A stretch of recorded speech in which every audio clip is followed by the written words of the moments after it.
Good afternoon, everyone. It is my great honor to introduce the artist, master carver, public speaker, filmmaker, avid cyclist, and scholar, Hayalth Kingame Carey Newman, for the Doctor of Laws honoris causa. Carey is a visionary leader, an exemplary public figure whose work is known the world over. As a professional artist since 1987, an associate professor at the University of Victoria since 2018, Mr. Newman has dedicated his career to telling collective truths about Canada's history and fostering reconciliation. Carey is of mixed Kwakwaka'wakw, Coast Salish, and settler ancestry.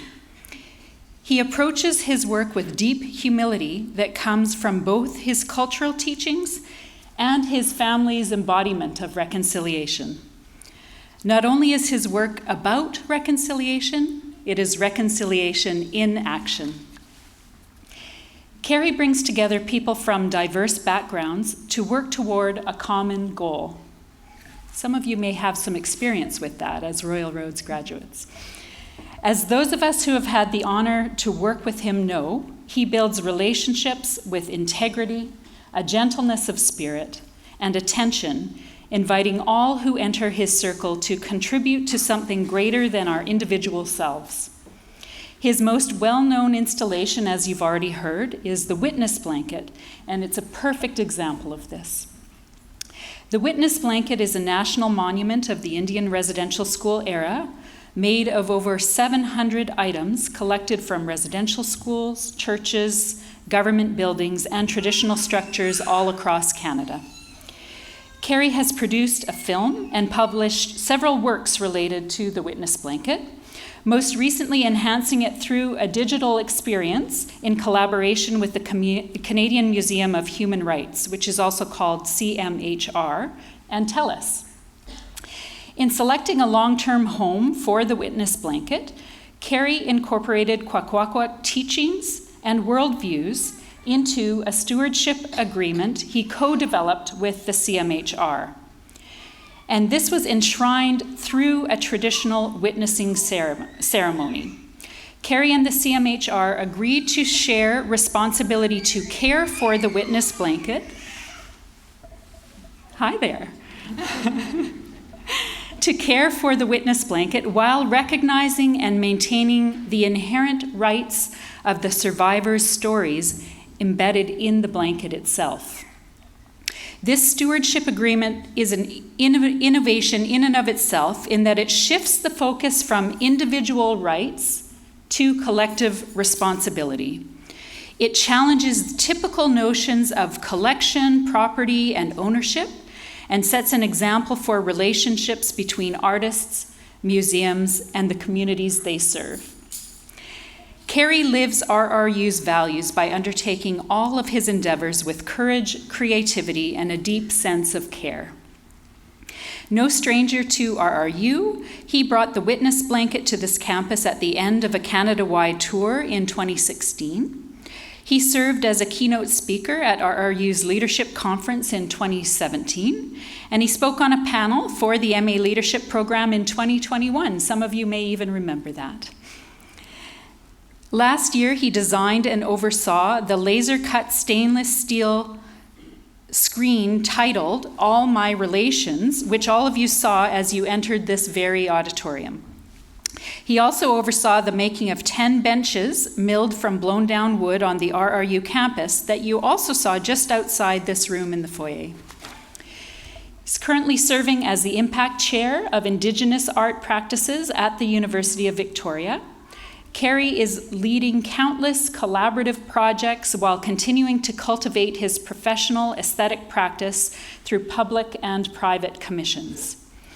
Among many other accolades and accomplishments, just this April, Carey was granted an award for outstanding achievement by the Canadian Museums Association And he received this award in collaboration with the Canadian Museum for Human Rights and the Manitoba Museum for their installation and conservation project titled Preserving a Legacy. Last year, Carey was given a National Opera Directors Award for his role as a board member for the Pacific Opera. And just yesterday, I learned that Carey is a former opera singer himself. In 2021, he was granted an Honorary Citizen Award for his outstanding contributions to the City of Victoria.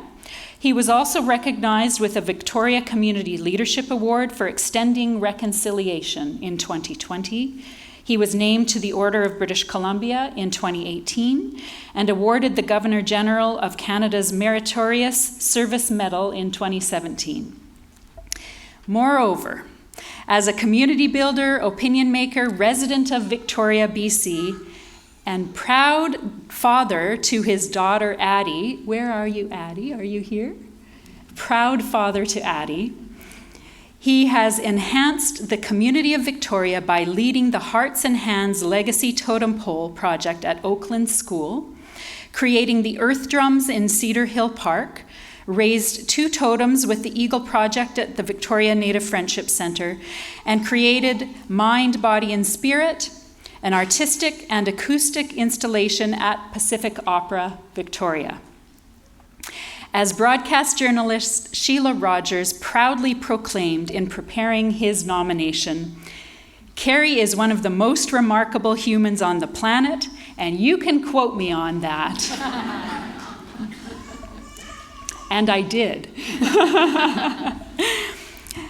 For his commitment to promoting reconciliation, resurgence, and decolonization, and for opening hearts through his artwork wherever it may be in the world. It is my deep, deep honor to present Carey Newman for the degree Doctor of Laws honoris causa. I will now ask the Chancellor of Royal Roads University to confer the degree.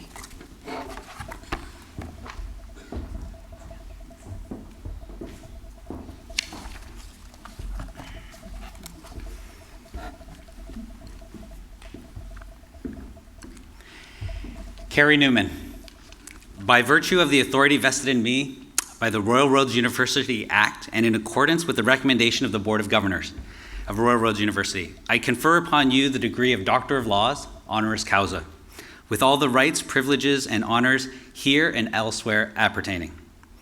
Carey Newman will now be hooded by Dr. Veronica Thompson, Vice President, Academic and Provost, while President Philip Steenkamp presents Carey Newman with the degree.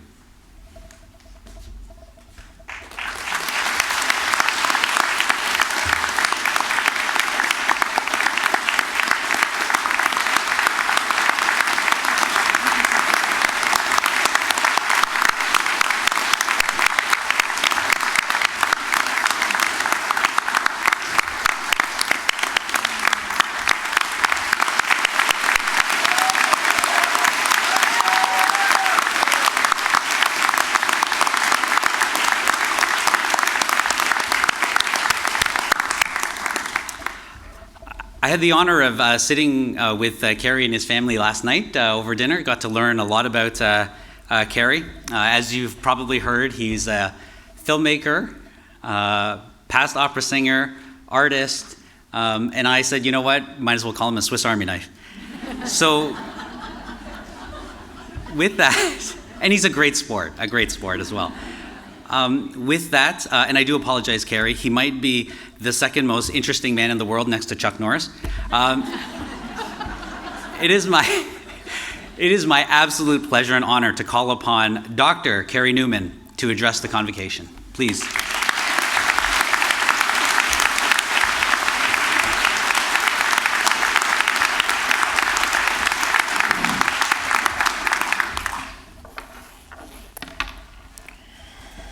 Wow. Tip that up a little bit. Gaila Kessler. I have to figure out how to navigate looking down with this tassel. I want to start by acknowledging Elder Butch Dick, whose who taught with my father for so many years. It's lovely to have you here. Thank you for the welcome. And Your Honor, thank you for your words. I've driven past here so many times, ridden my bike past here so many times. I grew up in Souk. And when we came here yesterday, my wife reminded me that this is actually where we met. So, lots of reasons for me to feel very connected to this place. Yo, Nugwam Carey Newman, Heman Bachram Pla'i, Hailth Kingame. Through my father, I'm Kwakwakiwak from the Kwekwekum, Giksam, and Wawallabai clans of northern Vancouver Island, and Coast Salish from Chiam of the Stalo Nation along the Upper Fraser Valley. Through my mother, I'm a descendant of English, Irish, and Scottish settlers. This traditional introduction both connects and holds me accountable to my ancestors, past, present, and future. And it's in this spirit that I'd like to acknowledge two people. My father, Victor Hemasaka, an artist, teacher, and residential school survivor, whose resilience made a better life for me and my sisters, who showed me how to become an artist. And to my daughter, Adeline, who inspires me to imagine a better future, for whom I work to make a better world. Graduates of 2023, Spring Convocation, I want to congratulate each of you and begin by taking a moment to celebrate your hard-earned achievements.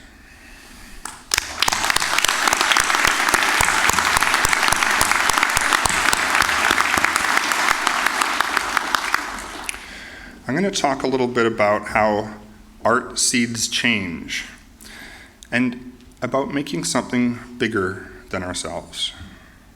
When I was 5 years old, I would watch my dad carving masks and rattles in his workshop.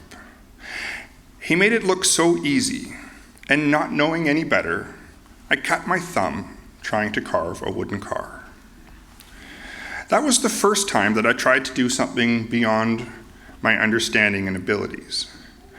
But my parents were very encouraging, and without anyone to tell me what I couldn't do, I never learned any different. I went on to make my career as an artist, and guided by 3 Kwakwakiwak concepts, I try to use my art to make a difference. The first concept is about accepting and honoring responsibility to the past, present, and future.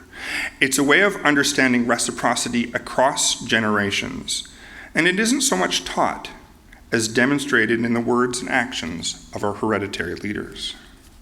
The second is held in the Kwakwala word awit nakiola, meaning to live in good relationship with the land, air, water, spirit worlds, and everything in them.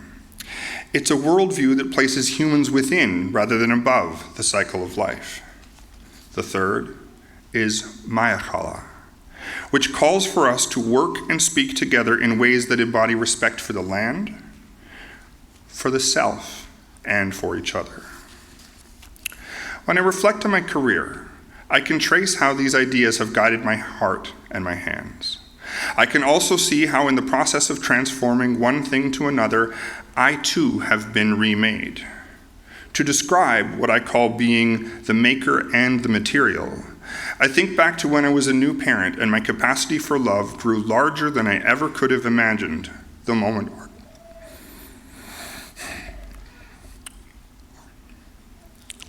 our daughter was born. The creative process does something similar, just not as quickly. The lessons that unfold from making each new artwork are slow-growing seeds that often take years to break the surface of my understanding. But both of the projects that I'm going to share with you now have shifted how I understand the world and helped me to evolve as a person. And perhaps that's the magic of art, because at its best, rather than telling people how to think or what to feel, is an invitation for each of us to make our own meanings and significance and imagine things that are bigger than ourselves. In 2010, the Truth and Reconciliation Commission released a call for commemoration initiatives. As the son of a residential school survivor and a new parent, I wanted to make something that would connect the experiences of survivors across the country. After rejecting all of the ideas that were familiar to me, like carving totems or sculpting metal, I realized that to carry the weight and significance of residential school history and to express the individual and collective experiences of survivors, I had to think beyond anything I had made before. After pondering this for more than a year, I came up with an idea: the witness blanket, a tapestry made from objects and memories gathered from residential schools, churches, government buildings, and cultural structures across the country. Today, nearly a decade after its completion, the witness blanket has found a long-term home in the Canadian Museum for Human Rights and has led to a range of related projects that include a national tour, a documentary film, 2 books, a digital education platform, 2 full-scale replicas that continue to travel, a virtual reality project, and even a contract that recognizes the blanket as having legal rights of its own. Every related project has been suggested by someone who saw the witness blanket, felt a personal connection, and wanted to contribute in some way. You see, even though this artwork deals with the worst parts of Canadian history, and despite how that history has affected my father and the rest of my family, instead of shame or blame, it was made to present objective truth through everyday objects. How a person feels about what they see is up to them, but items like hockey skates, braids of hair, letters home, or the tiny handprints that hold open the door in the middle of the blanket evoke personal memories and reveal shared or contrasting experiences, making connections that might otherwise remain unknown. Here is where art seeds change. Because once something becomes personal, it becomes important. And once something is important, we are more willing to turn our feelings into action and take it upon ourselves to make change. The witness blanket has given me a sense of purpose and changed me as a person, but it's also taken an emotional toll. You see, from poverty, racial injustice, and gender inequality to the accelerating climate crisis, exploitation of the planet, colonialism affects every aspect of all of our lives. And although I'm proud of the work that I've done, sometimes it still feels like I'm just treading water. And here is where seeds change art. Because despite the significance of the witness blanket, it's a response to colonial harm. And if I were to spend my entire career reacting to the past and present, then any change that I effect with my art will be influenced by the worst parts of what it means to be Indigenous in this country. But Indigenous people are made of more than our traumas. We are resilient. We come from unique and beautiful cultures. And I want to make art that celebrates that. So I challenged myself to think of a project that would refuse to be defined by colonialism. Something rooted in the resurgence of cultural ways. And from the many lessons I've learned from my art, my family, and my culture, I pieced together a new project that I'd like to share with you now. It's called the seedling, a concept described in 3 simple steps. Plant a tree, design a totem in digital 3D, and commit to make and raise the pole when the tree is full grown, which is about 600 years from now. Drawing inspiration from the wisdom and ways of my Kwakwaka'wakw and Coast Salish ancestors, this project brings together technology, art, and nature, asking us to reconsider our relationships with the land, with time, and with each other. The simple promise to grow a tree and make a totem, generations into the future, invites us to reconsider the systems we accept and imagine multiple pathways to a more sustainable future.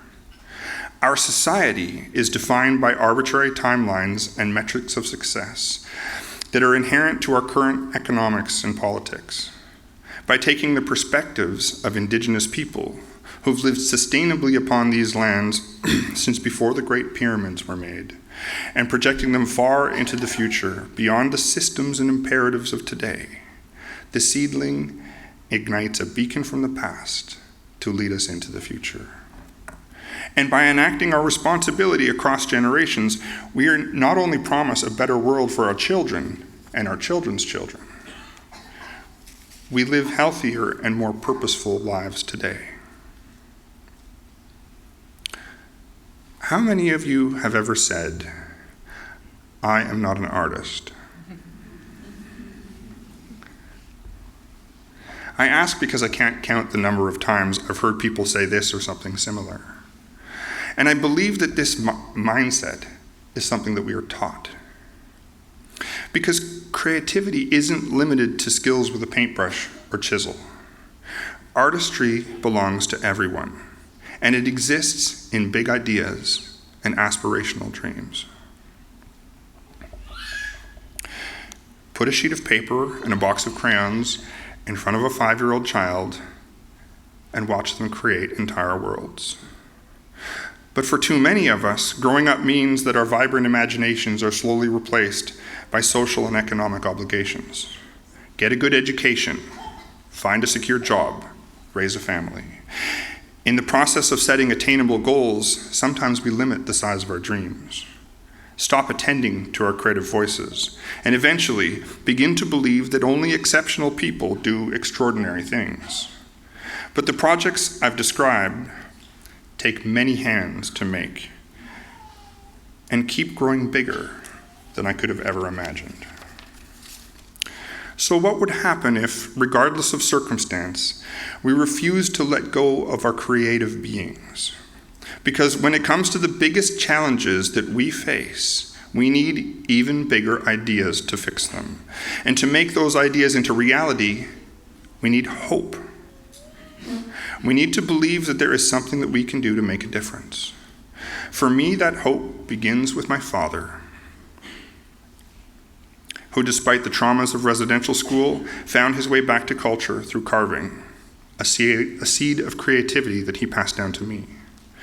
It continues to grow in the form of my daughter, who is already a model of determination and inspiration for me and for others.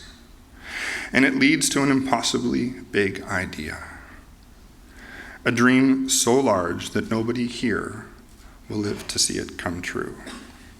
But contained within the seedling are lots of smaller steps towards positive change that everyone can do. Each step is a kind of seed, stretching our relationship with time, respect for the past, present, future. Changing our relationship with land and technology, Owitnakyola. Rebuilding our relationships with each other, Ma'akala. So if there's one thing that I'd like to share with you today, it's that from that little wooden car and my very first scar, to the witness blanket, the seedling, and everything in between, it's that everybody can make something bigger than themselves. You don't have to become anyone more than you already are to do something special. You just need to find something that you care about and then let your 5-year-old self show you what to do.